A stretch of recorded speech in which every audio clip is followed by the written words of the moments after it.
Hello!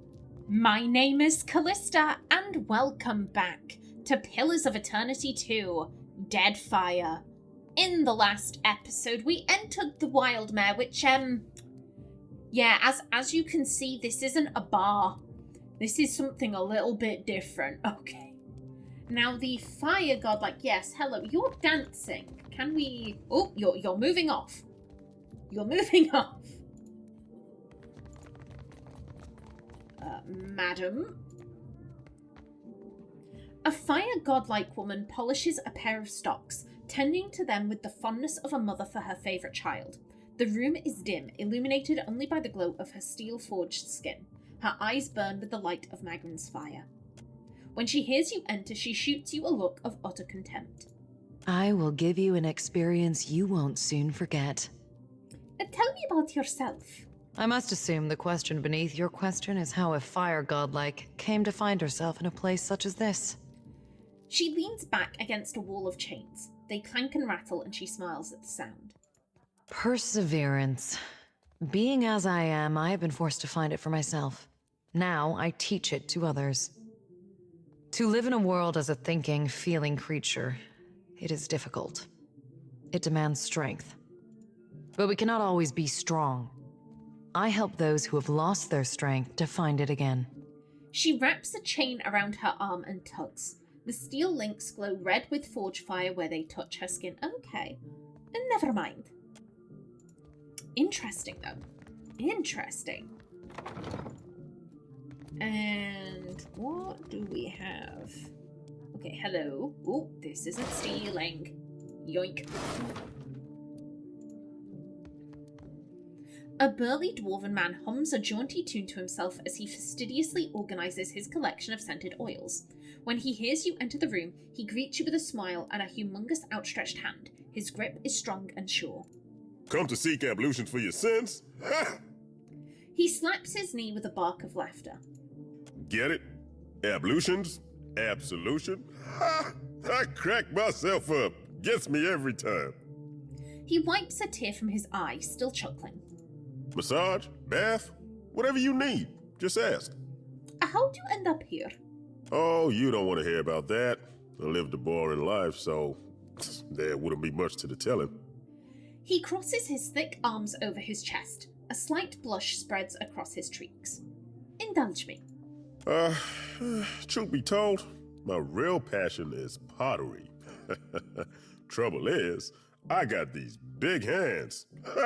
Not meant for delicate work. He turns his hands palm up to you for you to inspect. Just one is easily large enough to cover your entire face. Hot damn. Worked out in the end, of course. Now I specialize in relieving tension in Amawa and death godlike. He nods to himself. Okay, the Aumaua makes sense. We're in a place that has a large Aumaua population. Is there also a large death godlike population? Or do death godlike just like massages? I had not thought to ask this question, but now that I have, I need to know the answer. You seem bored here. Do you like your work? I had other questions, farewell. You seem bored here. I guess I can't hide my feelings as well as I thought I could. He gives you a nervous chuckle and scratches at his beard. The stability's good and all, but I haven't seen anything that gets my blood pumping in ages. You know what I mean? Stability sounds pretty good right about now. What's life without a little excitement? You don't know how good you have it. Ooh, I literally said that despite opening up the acting school, Ximena has stayed in pretty close contact with the Dominels. You know, she allows them to pick, these students would be very well suited to that kind of lifestyle. If you maybe wanted to recruit one of them into the organization, that would be fair. She also, I mentioned that she still does the occasional, heist or con, the very, very occasional white glove assassination. She does still work for them. And she could have distanced herself. She could have said, I'm going legitimate. If you want to invest in my business and have it be as a legitimate thing, fair play, but I'm not going to do anything dodgy no more. She could have done that. and she hasn't. And why is that? I think it's because, here's the thing, even though she's gone straight, she's trying to improve her life, I do think she needs that excitement. She craves that feeling of walking on the edge. What's life without a little excitement? Doing the same old thing day in, day out. It's enough to make a man leap from the nearest window. He nods vigorously. You could come with me. Where to? He raises an inquisitive brow, his large hands previously dancing with restless energy still. I'm sorry, are we gonna recruit an on-ship masseuse? Girl, that clever thinking. Clever thinking. You know that 700-foot tall statue made of Adra? I'm going after it. No kidding. He nearly drops a bottle of massage oil in his excitement. I like to see something like that for myself. He sighs, a wistful edge in his voice. Do you think I could come with you? Just for a bit. Fuck yes, on-ship masseuse.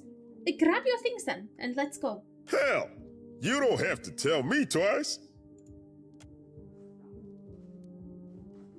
Nice. Excellent. Oh, hello. Hold the you're a companion?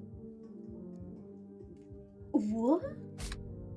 Sidekicks start out as unique NPCs integral to specific quests complete with their own personalities and looks, and they may offer to join your party as a reward for completing their quest. Just like companions, these new characters have a custom portrait and voice sound set.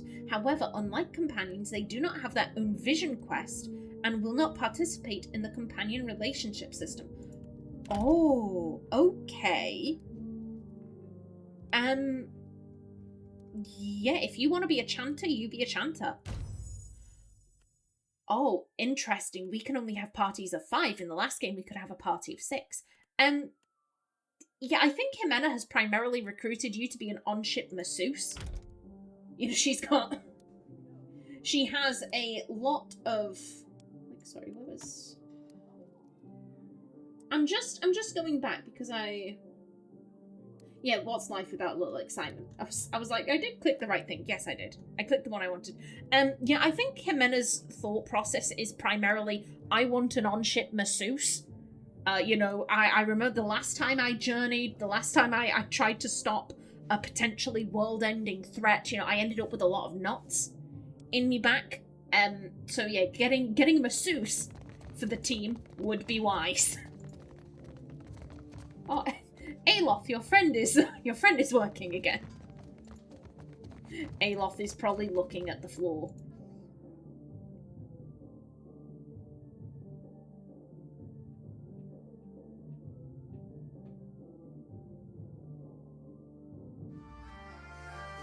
Oh. Can you lift the sword? Oh, okay. Oh, an actual stage. Hello. Ooh, Captain Redora. That was the,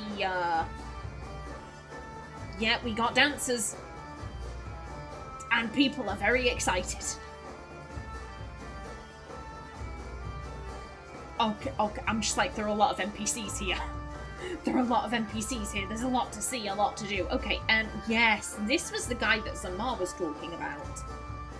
You say I cannot down the rest? Watch me, Amico. A Vailian sailor raises her tankard and arches her back to invite a torrent of ale down her expectant mouth.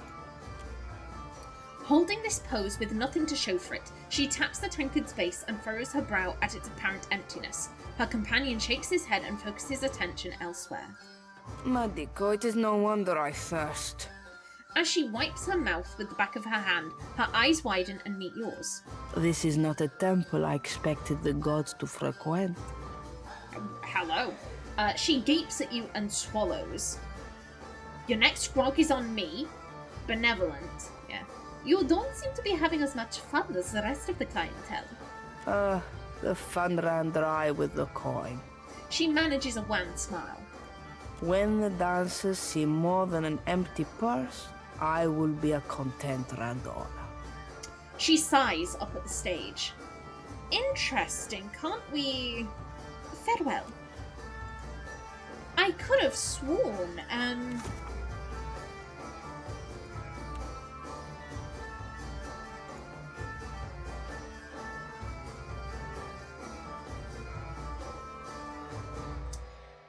I guess because we got this information from the child, we don't need to speak to her. We know that she was ambushed. We know that her coin was stolen. Okay. Interesting. Interesting, okay. Yeah, you also have a name. Hello. Ooh, hanging out by the band.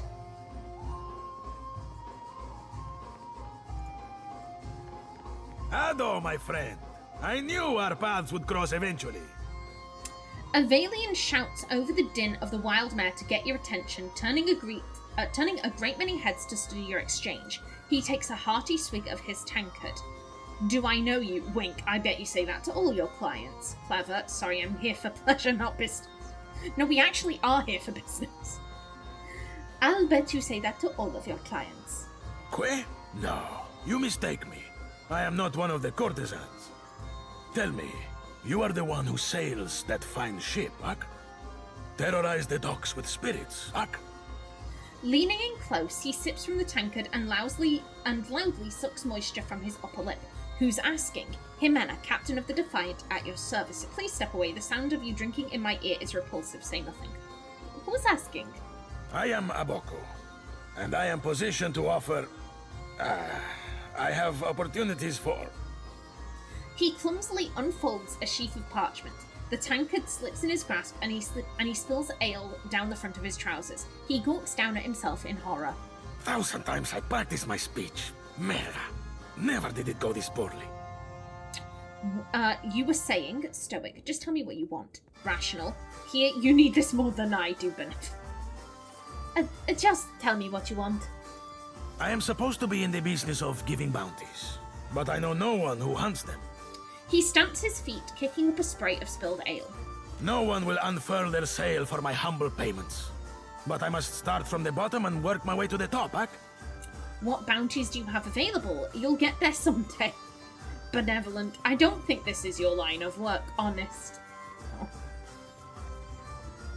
I mean, all of these bounty givers, they have to start somewhere. You'll get there someday.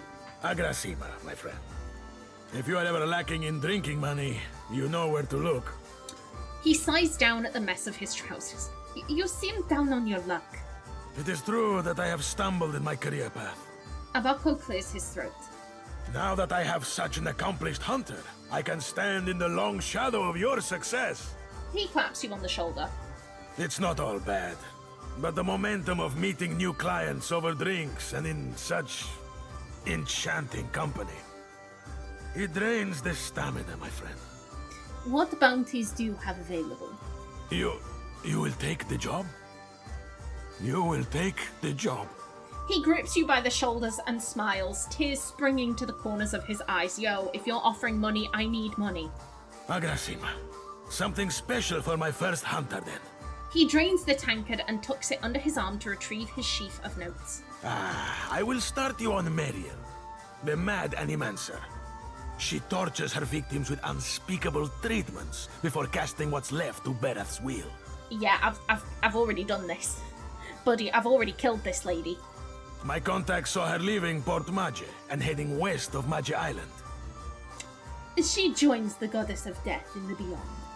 My first bounty to pay off. An exciting day for us both. Aboko passes you a small pouch of coins. Minor positive reputation gained with Nekataka. And ooh, we gained 1,400 copper pieces. Lovely. Maybe it's not much, but as I make more deals, more pyres will be available, Ak? I assume... Yeah, okay, that's a point. What bounties do you have available? I finally managed to land the rights to a bounty of value. You may not like it. There is a thirsty drake who roosts near an oasis northeast of Mage Island. An important site for refilling canteens. The local tribes call him Purakeo, after a sea dragon of legend. Even so, they have no love for this water thief. Okay, happily. Before I go, I had some questions. Agrasima, you have but to ask. He gestures for you to speak freely. Okay, we can just mention that. Okay, farewell. Okay, but still. Where in the blazes is that old man? I heard you calling. I'm not an old man, but can I help? A young woman lingers near the stage with a mug of ale clenched tight in her hands. Though she shows no interest in the dancers, the bags beneath her eyes speak to many long nights spent drinking in the tavern. She looks lazily about the room until her gaze alights on you with interest. Have you seen an old elf hanging around here lately? Dresses funny, probably drunker than an eel in a barrel of mead. We can lie. Oh, sure, I've seen him loads of times. No, I can't say I have. Why do you care? Here's the thing. She's gonna ask a follow-up question. This would be a bad lie. No, can't say I have. Andra's crushing void. I thought as much. She sighs heavily and pinches the bridges of her nose. Listen, the guy I'm looking for owes me a lot of money. 5,000 coppers. You help me find him, and I'll give you 20%. Ooh. Interesting. Clever too. Leave. I don't have time for this. Who owes you money? The drunk old goat I was pestering you about, Oswald. Like the credulous fool I am, I gave him a loan and he ran off before paying me back. Khan looks at you expectantly. This makes me suspicious. We're gonna try and haggle. 20%, but I'll be the one doing all the work. Fine, Andra's great sagging tits, fine. You can have 40% and rights to whatever baubles Oswald has on him.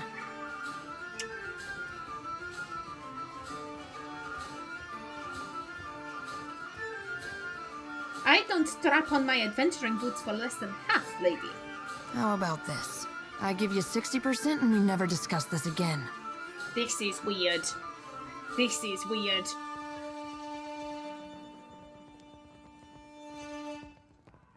I don't trust you, madam. I feel like I'm engaging in something I really shouldn't be.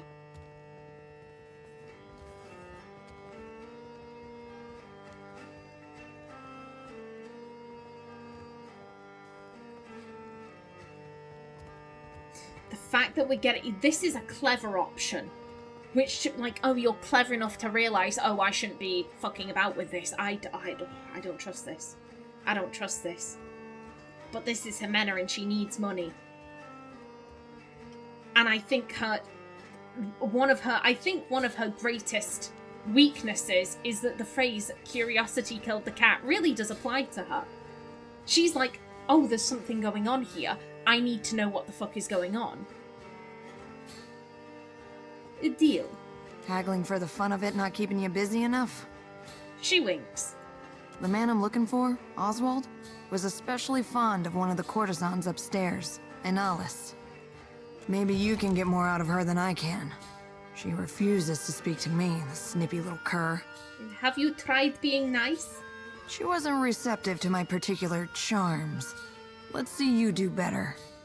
Maybe you can get more out of her than I can. She refuses to speak to me, the snippy little cur. I have got a few questions for you first. What do you want to know? Who are you? I was hoping you wouldn't ask me that. But hey, what the hell? She rakes an impatient hand through her dirty hair. I'm one of the countless minor nobles that litter the Deerwooden countryside. You know Admeth Hadret, hero of the War of Defiance? He's my great whatever. Okay, so what's the problem with that? Pardon my impertinence, my lady. Shrug. So, what's the problem with that? When people find out, they start doing weird shit. Calling me lady, opening doors for me, buying me drinks. Really, the title is a mockery. It means nothing to me. Okay. What's your history with Oswald? She groans theatrically, like she can't bear to recount the tale. The man's a family friend. Has been for... must be 4 generations now. The perk of being an elf, eh? What does Oswald owe you money for? She stares into the depths of her mug and sighs. It's my fault, really. I should have known better than to believe that damned old drunk knew what he was doing. Man's a wizard. You understand, and a tinkerer. He convinced himself and me he could, with enough luminous adra, create a device that would add years to one's life. Must have been a crock of shit, because one day he up and ran without a word of explanation or apology. I thought I knew him better than that. Okay. Farewell. Interesting. Interesting.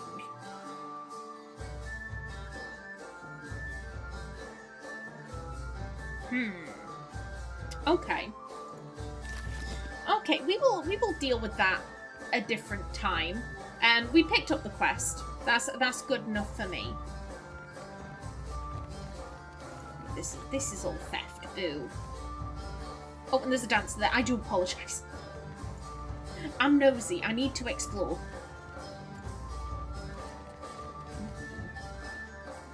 And whoever that was, we will never know. Ooh, this is it. Yes. I got this. All of the drinks. They are mine. Thank you kindly.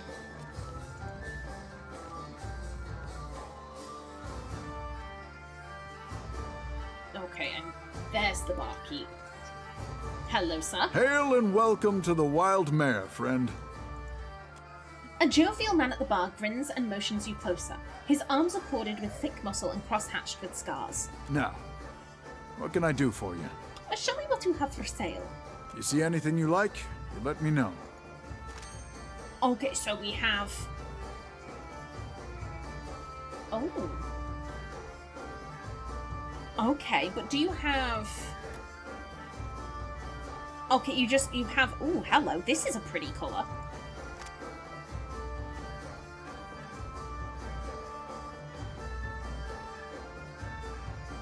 I was thinking like shit if I just picked out Viagra, but no. This variation on a common herbal liqueur from the Vailian Republics has been infused with luminous ardra. The combination of yellow alcohol and powdered ardra results in a faintly glowing green concoction. Only the wealthiest of Vailian merchants boasts of possessing more than a lone bottle of Chiora, and uncorking one after dinner is an unsubtle manner of displaying one's success to one's guests. Okay.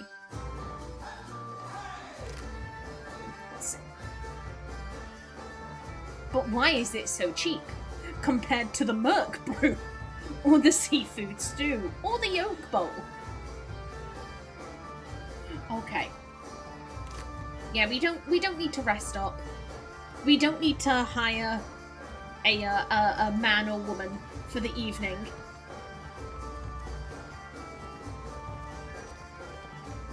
We're just here to explore. Okay, the cook. And we won't steal any of your supplies, although I am very tempted.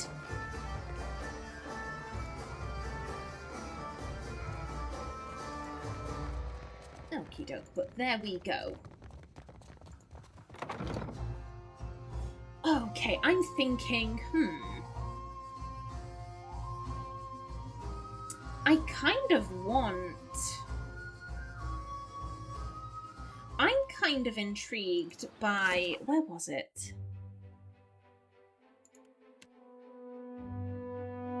So we do have that. I'm kind of intrigued by this. I want to know what's going on here.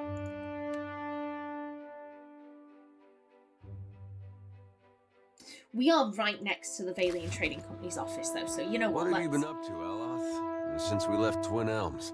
Oh, quite a lot. I've been around the Eastern Reach, traveled to Old Valia. That right? Well, who took you there? I'm perfectly capable of traveling on my own, you know. Of course I know that. Just never seen it is all. Aww. He can travel. Don't speak to him like that. Don't do Alof like that. He can do it. He can do his own thing.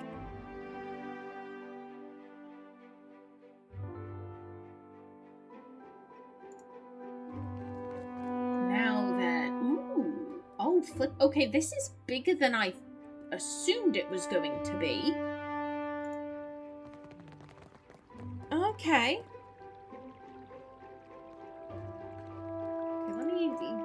You're an attendant. I'm like, let me speak to you. You'll find the governor past these doors. For other businesses, please see Luca in his office at the front. Okay. It's still going on, is it? When will those arrogant louts decide that enough is enough? Okay, you're the just commoners. This isn't stealing. Thank you.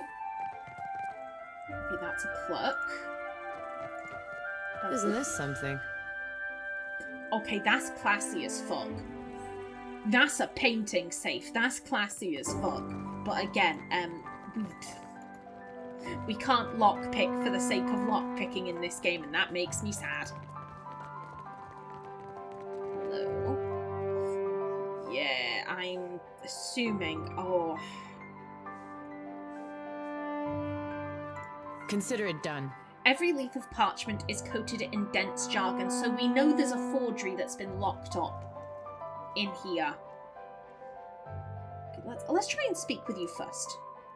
The clerk busies himself in the room. Favouring you with a brief glance, he rubs under his eyes and exhales through his nose. Try not to break anything. Excuse you. Excuse you. We will examine the clerk.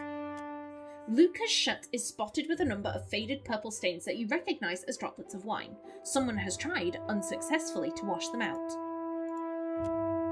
Noting your interest, Luca tugs his jacket closed. The servers at the tavern are clumsy.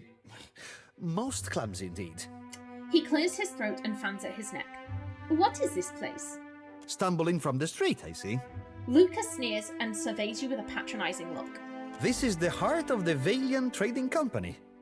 You would know that if you had a reason to be here. From her office, Governor Alvari carries out the will of the Songretta Mea Compresa. Ooh. The Congress of the Company, a body of 11 high-stakes investors who collectively operate the Vailian Trading Company. Okay. We clerks are the fingers of their long reach. He clutches his hand over his heart and bows sharply. I spoke with Tawenu outside. You have a claim on his tribe's land? A lawful claim, I might add, no matter what the native says to the contrary. He showed up with a forged contract, as if I wouldn't know the difference between our paperwork and theirs. He gestures dismissively out the door. Tawenu is lucky I only seized the forgery. The Galad is too good for his kind. Okay. I'm trying to spare you the headache of getting this sad native off the streets. Cruel. There must be some agreeable way to sort out Tawenu's problem. Farewell. There must be some agreeable way to sort out Tawenu's problem. Your villager friend would do well not to stand between the company and our prize. The company is allowed to solve problems as we see fit. And right now, Tawenu is a problem. Besides, lying is second nature to the Ranga heir and his ignorant cliente. Okay. I will make sure Tawenu sees reason. What is the purpose behind such a contract? How much would it cost for you to lose the original contract? We're talking about the Duape homeland. This isn't right. Tawenu mentioned you were anxious about talking to him. Why? I don't have time to solve this politely. You know I can always just sit on the office stoop and tell passers-by how the company conducts itself. Yeah, streetwise. Farewell. What is the purpose behind such a contract? Simple enough. We take on the burden of caring for the tribe in exchange for luminous Adra rights. Tawenu is myopic if he thinks his tribe can thrive under a Ranga in this climate.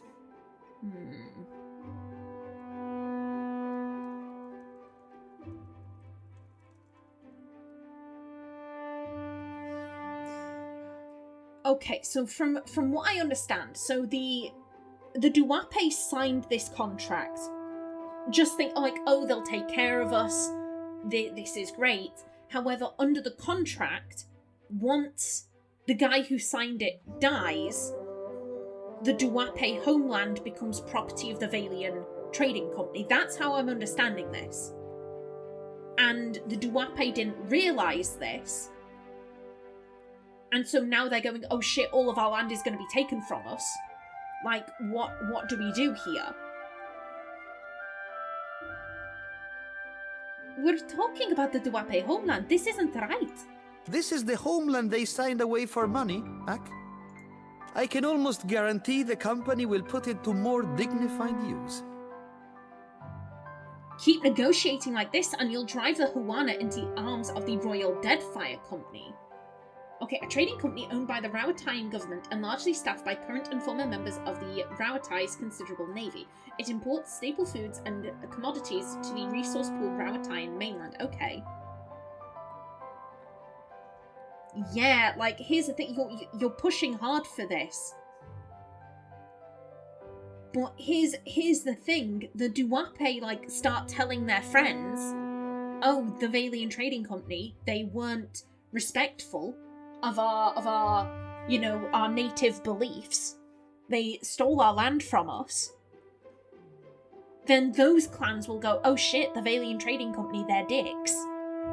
Like, mate, you will eventually cause this entire people to reject you. Do you really want that? Keep negotiating like this and you'll drive the Hawana into the arms of the Royal Deadfire Company. This is... Huck, true enough. Diplomacy 5, thank you. But breaking a contract for diplomacy's sake is simply not done.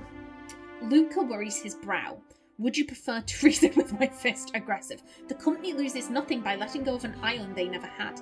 Diplomatic. You can't think of a single loophole we could exploit to our mutual benefit? Forget it then. The company loses nothing by letting go of an island they never had. I would be remiss to uphold one contract to the detriment of our operation. Go on then.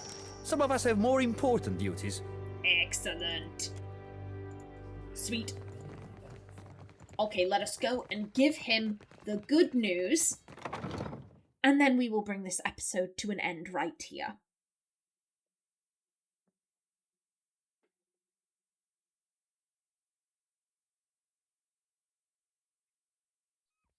I still have no clue what this is about.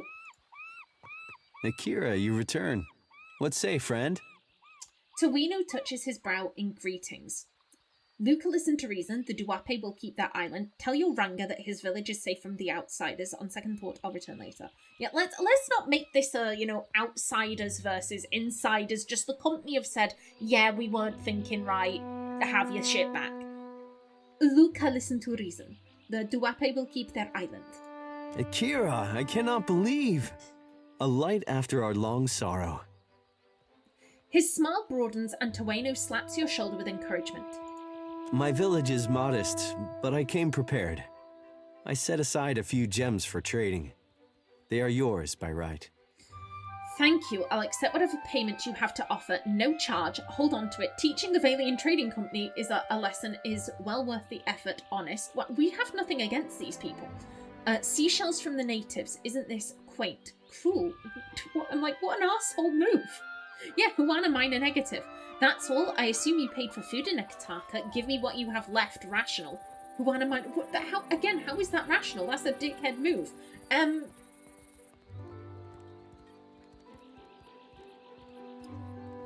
This might sound weird. I'm actually drawn to no charge. Because again, Ximena looks at this guy and she sees all of the faces of everyone she's conned. Because bless him, he's so naive. He's naive in terms of like, okay, how is business conducted?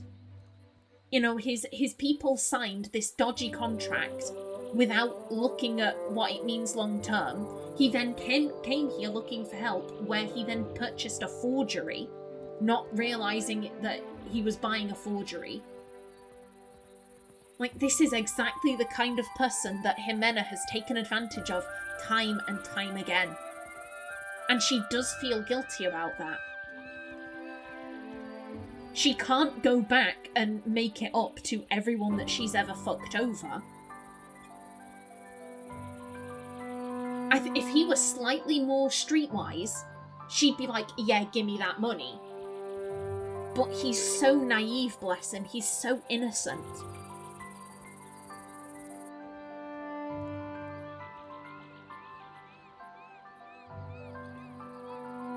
I think the words come out before she has a chance to really, like, before her brain kicks in.